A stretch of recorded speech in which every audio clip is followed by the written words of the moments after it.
Dear Lord, I just pray that you are with us all tonight, um, that we can feel your presence here, and that you guide the service tonight, and you just help those feel loved that are feeling down, and you help them feel like they matter again, right? Because they do to you. We all do to you, no matter what we've done, and no matter how bad we screw up, we still matter to you. So I just hope that you help us all feel that tonight, Lord. Um, yeah, amen.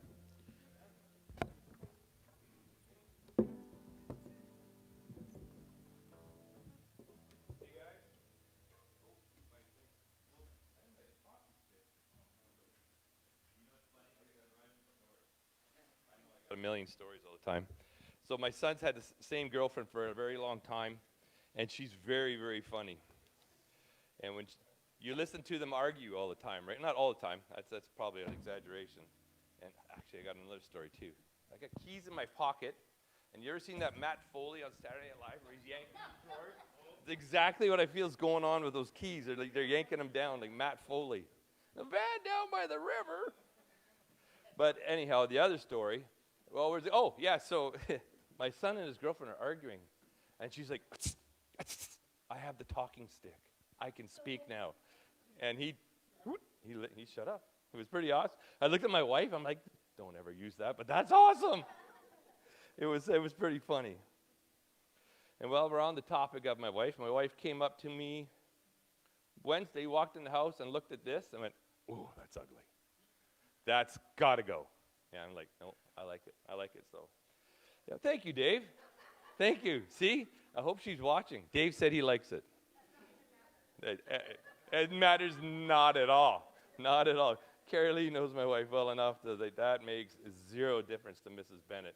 When she has her mind made up, it will probably be gone tomorrow. But in my sleep, yeah. See, you got a good beard too, right? You got a nice thick one, Andy. You got one too. You got a goat. That's all right. That looks good too. I'm not, and you too. Mine's patchy though. Mine's Tyler's back there. See, everybody's got a better beard than me. That's why she's saying that I got to go. I got beard envy. Oh, well, yeah. And then there's the ultimate, right? That's a beaut. Oh, she would kill. She would kill. So anyhow, now that I got that out of my system, thank you for listening. It does help. There's my water. So we are going out of, sorry you guys, I hate drinking in front of you guys. It feels so gross. Glug. Anyhow, we are going out of John 10. And it's the very beginning of John 10. It says, good shepherd and his sheep. And you know what? Unfortunately for you guys, I made a lot of notes. And so I was like, this could be long, but I'm going to try and make it not short, and I'm trying not to bore you too much. And so that's why I kind of gave you the funny stories. You got the picture there, Hayden? Yeah. Kick it up, kid. Okay, so this, I want to say 4 years ago, my family and I, we went to Italy. And this was in the Vatican. They have this massive museum, and you can tour the museum. And this caught my eye. It's made of gold. It's called the Shepherd. And he's carrying the lamb. And made me think of, it has everything to do with what I'm going to be speaking. Is this working? It is working. Okay, sorry. I'm just too loud in my own head, maybe is what it is. But, so anyhow, made me think about, it's a perfect example of what I'm talking about today. So, next slide. I'm going to read through it. And then we're going to go through it like I always do. Now it was winter, and Jesus was in Jerusalem at the time of Hanukkah, the festival of dedication. He was in the temple, walking through the section known as Solomon's Colonnade. The people surrounded him and asked, how long are you going to keep us in suspense? If you are the Messiah, tell us plainly. Jesus replied, I have already told you, and you don't believe me. The proof is in the work I do in my Father's name. But you don't believe me because you are not my sheep. My sheep listen to my voice. I know them. They follow me. I give them eternal life. They will never perish. No one, this is the part I know I'm still reading through, but this is the part that honestly gives me goosebumps and just makes me crazy and gives me nothing but comfort. No one can snatch them away from me, for my Father has given them to me.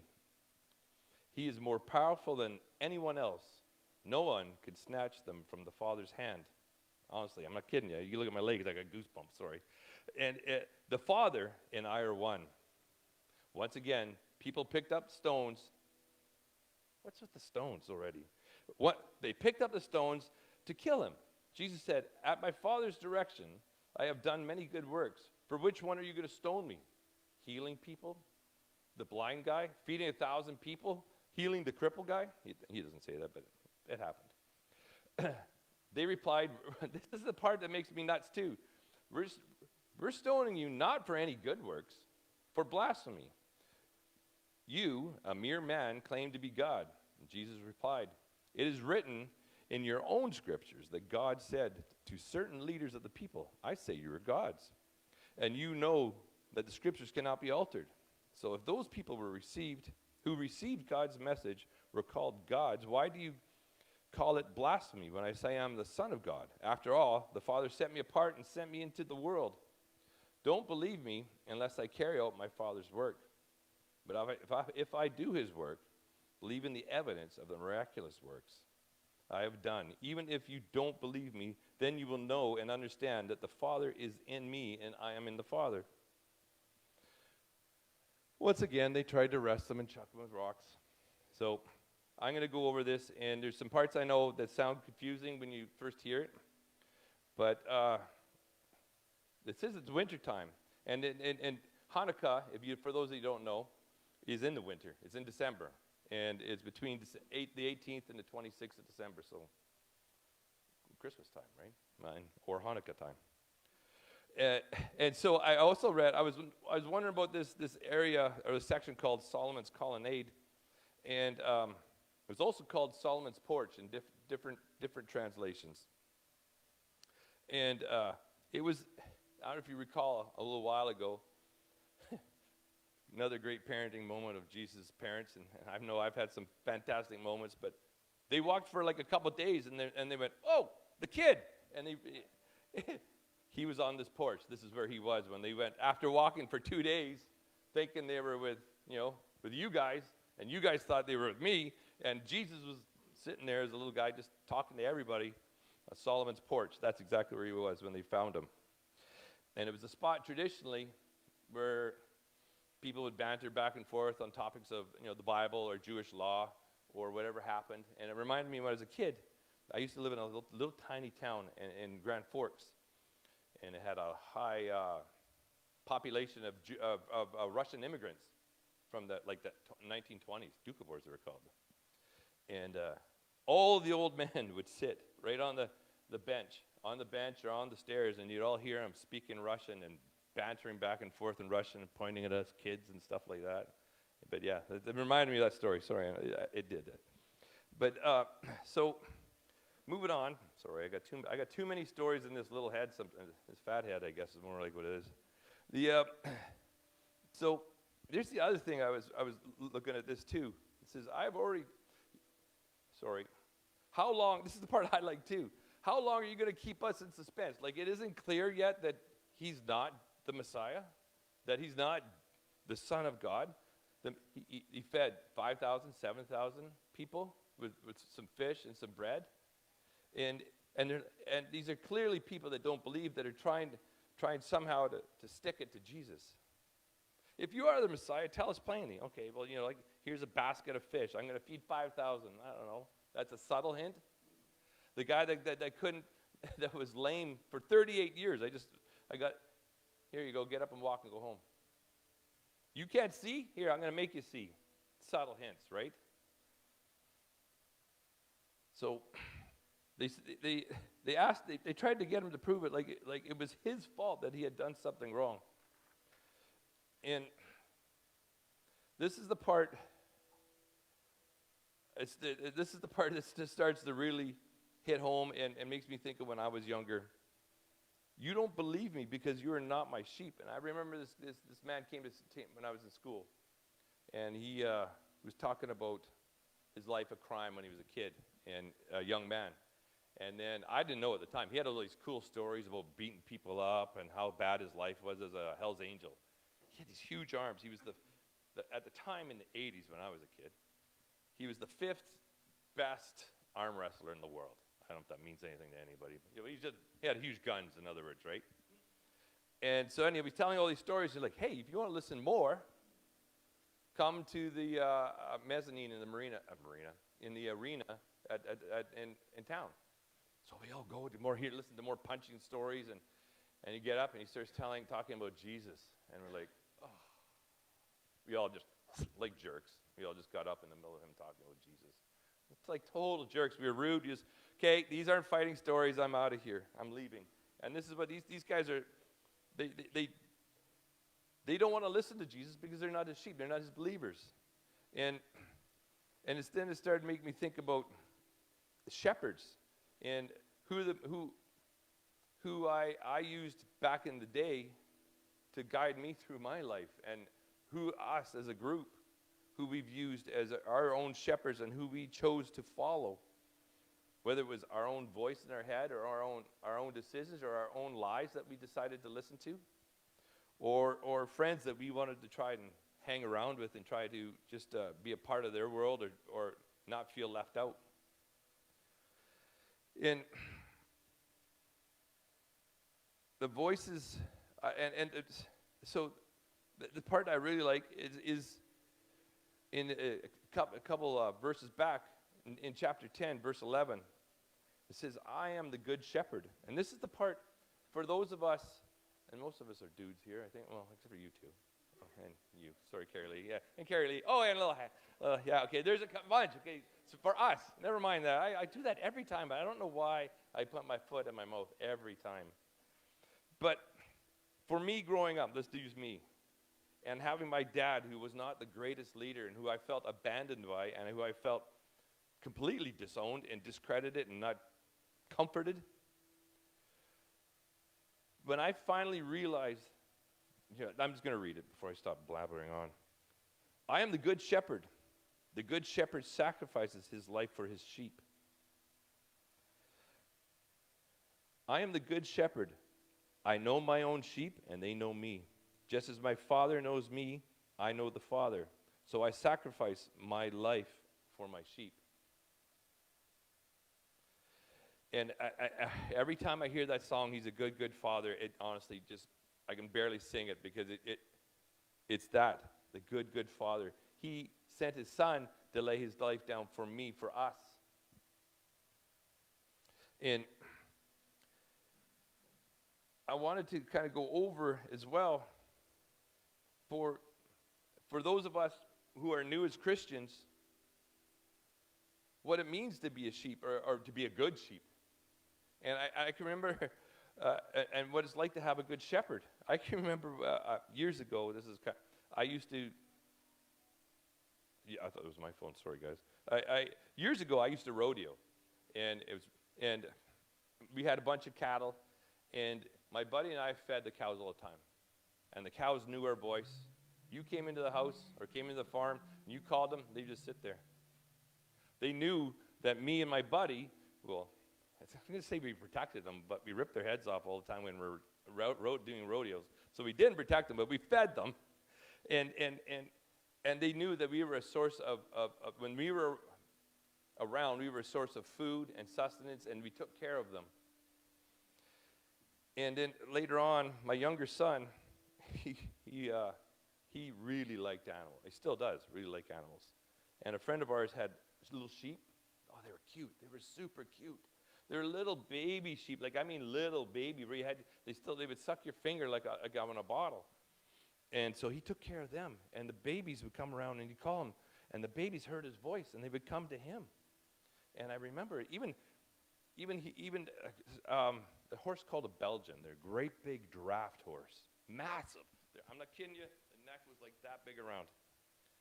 And we would make treats, and we would bake the little treats, the horse-friendly treats, gluten-free, all that other stuff, and he'd give the treats to them. And he would shepherd those giant horse I'm not kidding you, the hooves were that big around. That giant horse would follow little 10-year-old Joey everywhere he went. Joey would stop, the horse would stop and wait for him. And he'd turn around, the horse would follow him. And one thing led to another, and our friends had to kind of dissolve her farm. And she gave her Belgian horse to a lady that's what she did. She took these draft horses and used them as draft horses in logging. And she had these massive buggies. And she'd take these horses to the P&E, is where she took it. And did all these silly things that you want to do with horses, I guess. And Joey saw the horse, and Missy was her name. And he was like, Missy. And that horse ran as fast as it could, straight to the edge of the paddock, and just rubbed in my son's face. And my wife's sitting there just blubbering, of course. Oh, Joey. But this is what a good shepherd does, right? The sheep find comfort in the shepherd. And, sorry, that's another family story that you didn't have to endure. But and so I wanted to, like I say, go over Christian people or the sheep of Christ. If you're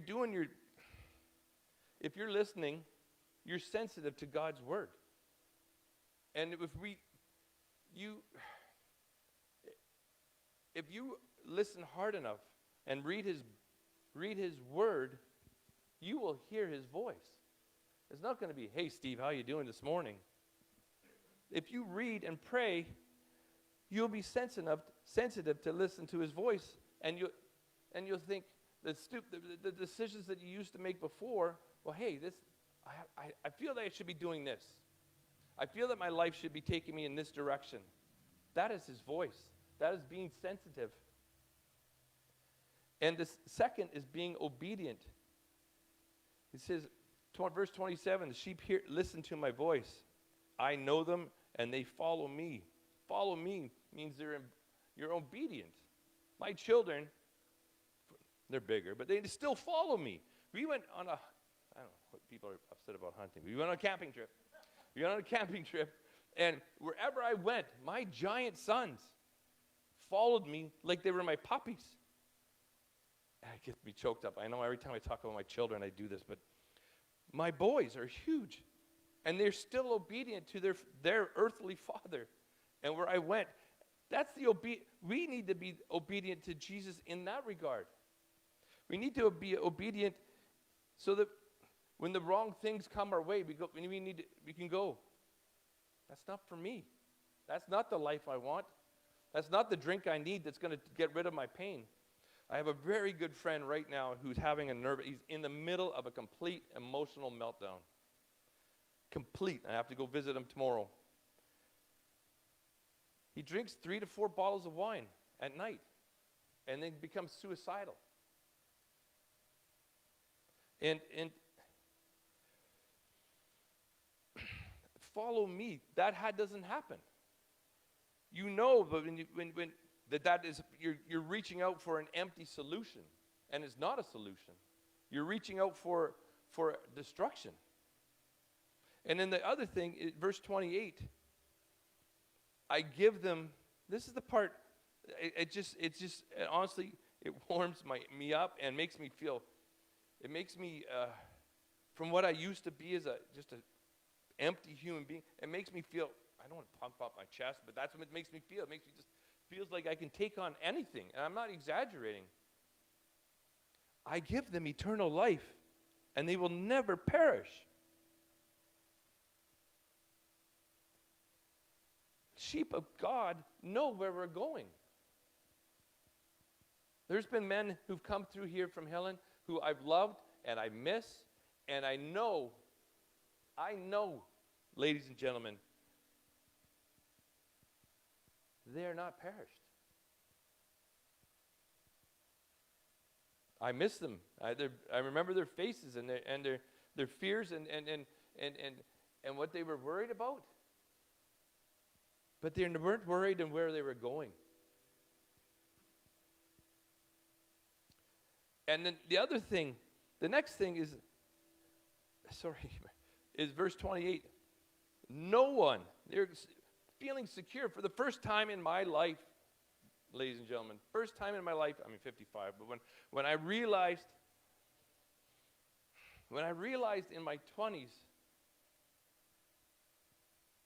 that the greatest love that could have ever have happened, that could ever occur to me, was that cross, and the Holy Father sending His Son to die on that cross for me, and that it makes me, again, I know I blubber here all the time, and I don't at home. I'm a little more stoic at home. But no one can snatch them away from me. That was my greatest fear when I was a little man, that somebody would snatch me and hurt me and take me away from my safety of my family. Or that my father would do the same thing to me. No one can snatch them away from your Holy Father. Nobody. Nothing. I'm sorry, it just ramps me up because it just gives me so much comfort, and it's my greatest hope for everybody that comes from Hilland, everybody that comes and sits in this chair, never mind Hilland, is that you feel that no one can snatch them away from me, for my Father has given them to me. You, every one of you, have been given to Him. You are part of Him, never to disappear. And no one can snatch them from the Father's hand. My grandpa used to put $1 in his hand and go ahead, Steve, grab it. You can grab it. It's yours. And I've never got it, but he'd throw it at me anyhow, right? And that's what made me think of that. No matter what comes, no matter what happens, no one. And it says, verse 30, the Father and I are one. And I can't stress enough how much those last couple of verses just give me confidence to carry me through my life and carry me through my struggles. And when I got to go see my friend tomorrow, that I can go and say, hey, and I'm telling you, it's going to be the most difficult probably conversation I've ever had in my entire life. He's a father of two boys, fine boys, and a fantastic wife, a strong lady. And it's 3 to 4 bottles of wine at night. And he wrote me a suicide note on Boxing Day. He told me to take care of his kids, me to take care of his kids. It would mean a lot to him. So that's my Sunday. But anyhow, so moving on to the other. I just wanted to explain this for you guys. I know when I read it, it sounded weird. It says in verse 34. Verse 34, it is written in your own scriptures that God said to you that certain leaders of the people, I say you are gods. And they were referring to it's a passage out of Psalm, according to my Bible, and I listened to the study too. Psalm 82, he was talking about the judges of the time in the Old Testament. And they ruled with power, and they ruled like they were gods. They were the judge. They claimed to be speaking on behalf of God. And so this is what Jesus is saying. And you know that the scriptures cannot be altered, so that if those people who received God's message were called gods, why do you call it blasphemy when I say I am the Son of God? They were saying, you guys are willing to accept these guys who didn't always work on behalf of God and sometimes in their own interests. So that's I just wanted to clear that up in case, because I know when I read it, I'm like, oh, how am I going to stand up here and explain that a little bit? But honestly, the band wants to come up.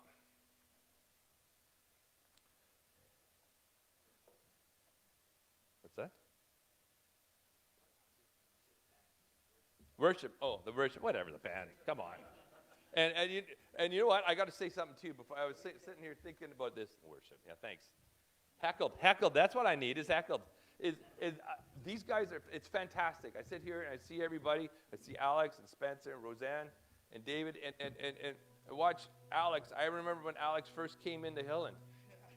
He wasn't that smiley face. Not even close. Pretty sad, actually. Yeah. Well, yeah. And I don't mean to say that you're sad, but obviously, right? But and for people who first, Awesome.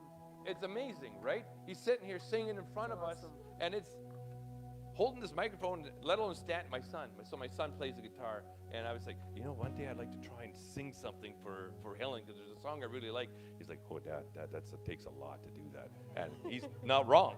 So you'll never see me do that, because I can't carry a tune in a bucket. But I just, honestly, it's a standing testimony to see Alex and Spencer and Roseanne and David too, for all of us, that to dedicate for that.